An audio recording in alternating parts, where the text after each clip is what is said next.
नमस्कार।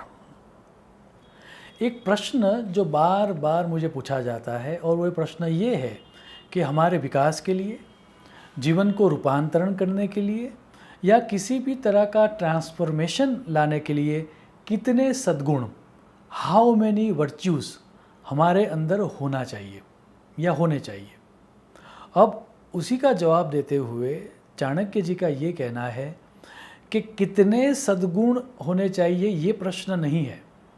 एक सद्गुण भी अगर हम रेगुलरली करें, नियमित तौर पर करें, डिसिप्लिन के साथ करें, तो एक सद्गुण भी पूरे जीवन को ट्रांसफॉर्म कर सकता है। और ये सूत्र समझाते हुए चाणक्य नीति में यह सूत्र दिया गया है, एको गुणः खलु निहंति समस्त दोषान। अर्थात एक सद्गुण सभी दोषों का नाश करने में समर्थ है। और इसी सिद्धांत को समझाती हुई एक प्राचीन कथा बहुत सारे पुराणों में प्रचलित है। सरस्वती नदी के किनारे पर अमरावती नामक एक नगर हुआ करता था और उसी अमरावती नगर के पास में त्रिकमपुर नामक एक छोटा गांव था। उस गांव में गमन नामक एक व्यक्ति रहता था अपनी वृद्ध माता के साथ। अब गमन पढ़ा लिखा नहीं था, पर दोष उसके पढ़ने लिखने न होने के ऊपर नहीं था। वो बहुत ही ज़्यादा आलसी था। उम्र होने के बावजूद वो कुछ भी कमाता नहीं था, ना ही कोई काम करता था। तो उसकी माता बहुत चिंतित रहती थी कि कभी भी मेरा तो देह गिर जाएगा, मेरे बाद इस गमन का क्या होगा। और उसी चिंता में उसकी तबीयत भी धीरे धीरे खराब हो रही थी। तभी एक दिन उन्होंने सुना कि एक मुंडक नामक ऋषि उनके गांव से गुजरने वाले हैं। तो अपने गमन नामक पुत्र को लेकर उसकी माता मुंडक ऋषि के पास जाती है और मुंडक ऋषि के पास जाकर अपना पूरा वृत्तांत बताते हुए वो रो पड़ती है। तभी मुंडक नामक ऋषि उस गमन की आंखों में देखकर पूछते हैं कि तुम्हें अपनी माता के ऊपर अगर थोड़ी भी दया आती है तो एक काम करते हैं, तुम्हारे जीवन में तुम्हें किसी भी एक नियम का पालन करना चाहिए। वो नियम कुछ भी हो सकता है। अब याद रहे, तुम्हें ये जो नियम लेना है वह नियम अपनी माता के प्रेम के लिए तो लेना ही लेना है, लेकिन जैसा कि तुम्हें पता है कि मैं सर्वज्ञ हूँ, अगर तू इस नियम का पालन अच्छी तरह से नहीं करेगा तो तुम्हें पाप लगेगा और जब मुझे पता चल जाएगा तो शायद ये भी हो सकता है कि मैं तुम्हें श्राप भी दे दूँ।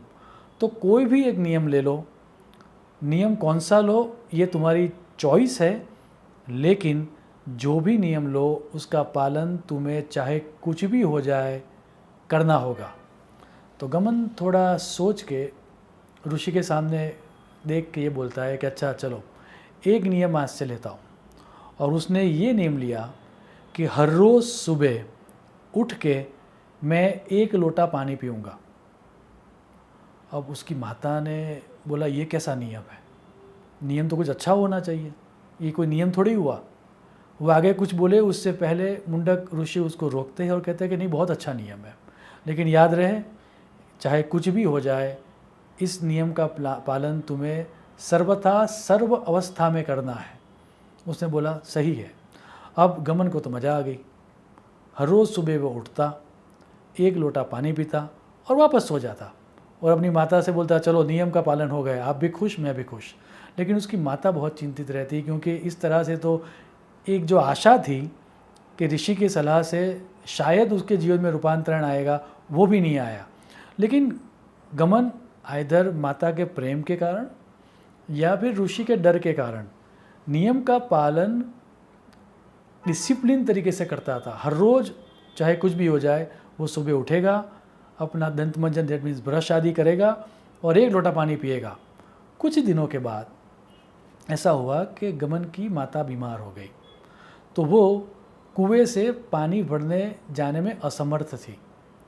दूसरे दिन सुबह गमन उठा और देखा तो घर में पानी ही नहीं था। अब क्योंकि नियम तो नियम ही है, चाहे कुछ भी हो जाए करना ही पड़ेगा। तो वो खुद अब एक लोटा लेकर और एक रस्सी लेकर कुएं से पानी भरने जाता है। ये उसके जीवन का पहला काम था। अब जैसा कि हम सबको पता है कि अगर आपके अंदर वो स्किल ही नहीं है तो कुएं से पानी निकालना कोई छोटा मोटा काम तो है ही नहीं। और लाइफ में अपनी पूरी लाइफ में गमन ने कुछ किया ही नहीं था। तो गमन पानी भरने के लिए जैसा प्रयास करता है, रस्सी और वो जो लोटा था दोनों कुएं में गिर जाते हैं। अब वो ज़्यादा चिंतित होता है, और क्योंकि उसको लगता है कि माता डांटेगी भी, बीमार तो थी ही, अब डांटेगी भी, और नियम का भी पालन नहीं हुआ। तो अब सोचता है क्या कर सकते हैं। तो आसपास वो रस्सी ढूंढता है लेकिन कहीं और रस्सी नहीं मिलती।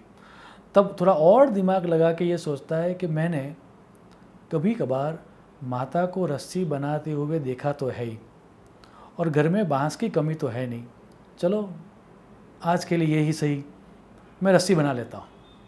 तो अपने दिमाग पर जोर लगाते लगाते हुए वह एक रस्सी बना देता है। अब रस्सी से उससे लोटा बांध के वापस वो कुएं पर जाता है, एक लोटा पानी भी पी लेता है। जब वो वापस आ रहा है तब वो सोचता है कि अब घर में तो पानी है नहीं और शायद कल भी आना पड़े, तो ऐसा करता हूँ एक लोटा और भर दूँ। तो और माता भी बीमार है, तो अगर ज़्यादा पानी लेकर जाऊँगा तो माता को भी सहाय हो जाएगी। तो वो वापस जाता है। वापस जाके वो कल के लिए भी और माता को उपयोग में आए उसके लिए भी रस्सी से लोटे को कुएं में डाल के पानी भरता है। जब वो वापस आ रहा था तब रास्ते में उसको एक व्यक्ति मिलता है, और वह व्यक्ति उससे ये कहता है कि ये क्या है तुम्हारे हाथ में। तो वो बोलता है कि वो रस्सी है। क्योंकि रस्सी बनाने का उसका कोई अभ्यास नहीं था और वो अपने इमेजिनेशन के साथ रस्सी बना रहा था, तो गमन ने एक यूनिक तरह की रस्सी का निर्माण किया था। तो उस रस्सी को देख के वो जो व्यापारी जैसा आदमी था वो पूछता है कि तुम रस्सी बेचने वाले हो,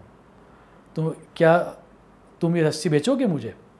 अब गमन ने सोचा कि मेरा काम तो हो गया है, कल का भी हो गया है, तो वो रस्सी दिखा के बोलता है कि हाँ 4 आने में बेच दूंगा।